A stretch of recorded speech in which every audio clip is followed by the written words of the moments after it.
बिस्मिल्लाहिर्रहमानिर्रहीम। अस्सलामुअलैकुम दोस्तों। हज़रत निज़ामुद्दीन औलिया के खलीफा अकबर हज़रत नासिरुद्दीन चिरागा दिल्ली से रिवायत है कि जोधंगर के अतराफ़ में एक गाँव था जिसमें एक मुसलमान रोगन फ़रोश तेल बेचने वाला तेली रहता था। दीपालपुर के हाकिम ने गाँव पर हमला किया, मकामी बाशिंदों के घर जला दिए गए और माल लूट लिया गया। रोगन की बीवी बेहद हसीन थी। इत्तफाक से इस पर किसी फसादी की नज़र पड़ गई और वो इसे माले गनीमत समझकर ले गया। रोगन को अपनी बीवी से बेहद मोहब्बत थी। वो इसकी तलाश में बस्ती बस्ती फिरा लेकिन इसे ढूंढ ना सका। इसकी हालत दीवानों सी हो गई। किसी ने इसे मशवरा दिया कि औजंगद में बाबा फरीद रहमतुल्लाह अलैह के पास चले जाओ, वो तेरी दर्द की दुआ कर सकते हैं। हज़रत बाबा फरीद रज़ियल्लाहु ताला का असूल था कि आपके पास कोई परेशान हाल शख्स आता तो सबसे पहले इसके लिए खाना मंगवाते। जब खादम ने रोगन के सामने खाना लाकर रखा तो वो नहायत शिकस्ता लहजे में बोला, मुद्दत हुई मैंने खाना छोड़ दिया।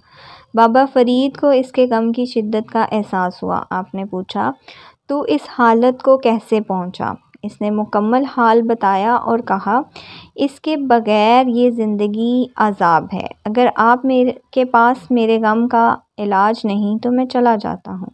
आपने फरमाया, तुम खाना खाओ। अजब नहीं कि हक़ ताला तुम्हारी परेशानियाँ दूर फरमाए। इसने आपके इसरार पर 2 लुक़मे हलक से उतारे लेकिन यूं जैसे वो कांटा निगल रहा हो। खाने के बाद इसने वहशत ज़दा अंदाज में पूछा, अब मैं क्या करूं? आप रहमतुल्लाह अलैह ने इसे तसल्ली दी और फरमाया, कुछ दिन तक मेरे पास रहो। रोगन के महबूब हलक के एक कोशे में जाकर पड़ा मगर इस तरह के हर घंटे बाद आकर आप रहमतुल्लाह अलैह से फरियाद करता कि अभी तक इसकी बीवी नहीं मिली। बाबा फरीद हर बार खंदके परेशानी से इसकी तसल्ली देते और फिर इसे अपने मुरीदों से फरमाते, देखो इश्क की आग ने इसकी रूह तक को जला डाला है। अगरचे इसका इश्क दुनियावी है लेकिन सच्चा है। 2 दिन गुजर गए। रोगन मायूस हो गया। तीसरे दिन एक अजीब बात हुई।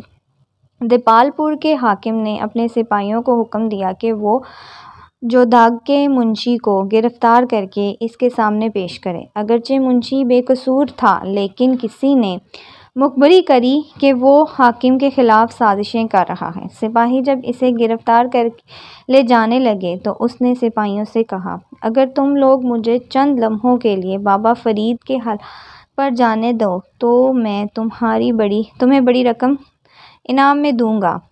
वैसे तो शायद सिपाही रजामंद ना होते लेकिन रकम के लालच में वो मान गए। जब मुंशी जंजीरों में जकड़ा हुआ आपकी खिदमत में हाजिर हुआ तो आपने पूछा, ये क्या मामला है? वो बोला, सरकार मैं बेकसूर हूँ लेकिन ये लोग मुझे गिरफ्तार करके ले जा रहे हैं। आपकी दुआओं के सिवा मेरे पास कुछ और आसरा नहीं। आप कुछ लम्हे सोचते रहे और फिर आपने इस मुंशी से पूछा, अगर हाकिम तुझ पर मेहरबान हो जाए तो हमें क्या दोगे? वो बोला, मैं अपना सारा माल और असबाब आपकी खिदमत में पेश कर दूंगा। आपने फरमाया, वो शुक्राने में मैंने तुझे ही बख्श दिया। मुझे अल्लाह के फजल से उम्मीद है कि हाकिम तुझे रिहा कर देगा, तुझे तवाइफ से नवाजेगा और बहुत से तोहफ़ा तवाइफ तुझे देगा, एक कनीज़ भी देगा। तुम वो कनीज़ रोगन के हवाले कर दोगे। मुंशी ने वादा किया कि वो आपके हर हुक्म पर दिलो जान से अमल करेगा।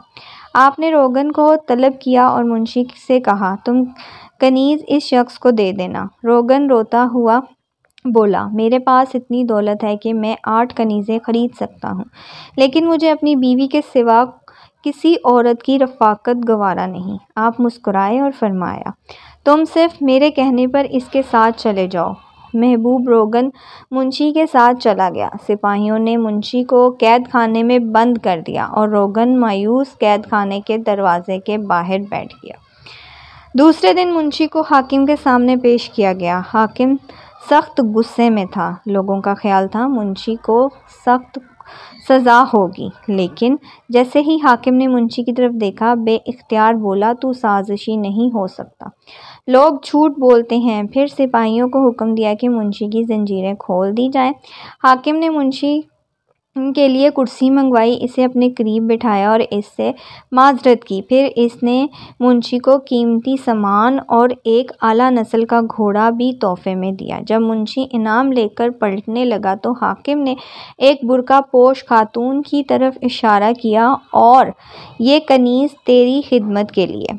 फिर हाकिम ने पूछा, कुछ और चाहिए? मुंशी पर सख्ते के पहाड़ टूट पड़े। वो हाकिम की अनायत का शुक्रिया अदा करके और वापसी की इजाज़त लेकर चल पड़ा। बुरखापोश कनीज़ इसके पीछे चल रही थी।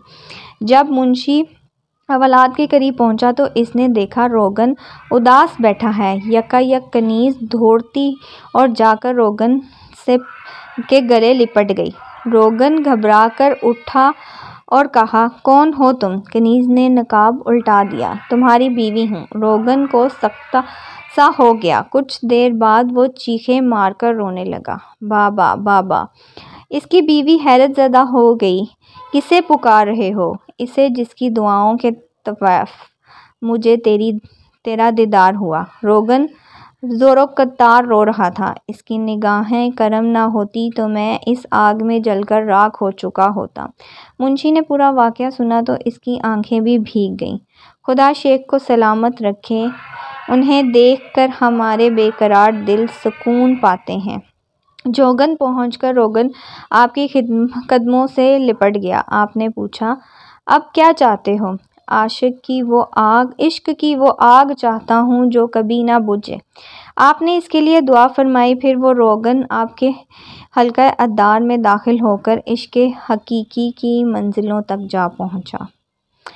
दोस्तों, अगर आपको मेरी ये वीडियो पसंद आए तो इसको एक लाइक और मेरे channel top 10 Shayari the best moral stories को सब्सक्राइब करें और बेल के आइकन को प्रेस करें ताकि आपको लेटेस्ट वीडियो के नोटिफिकेशन मिलते रहें।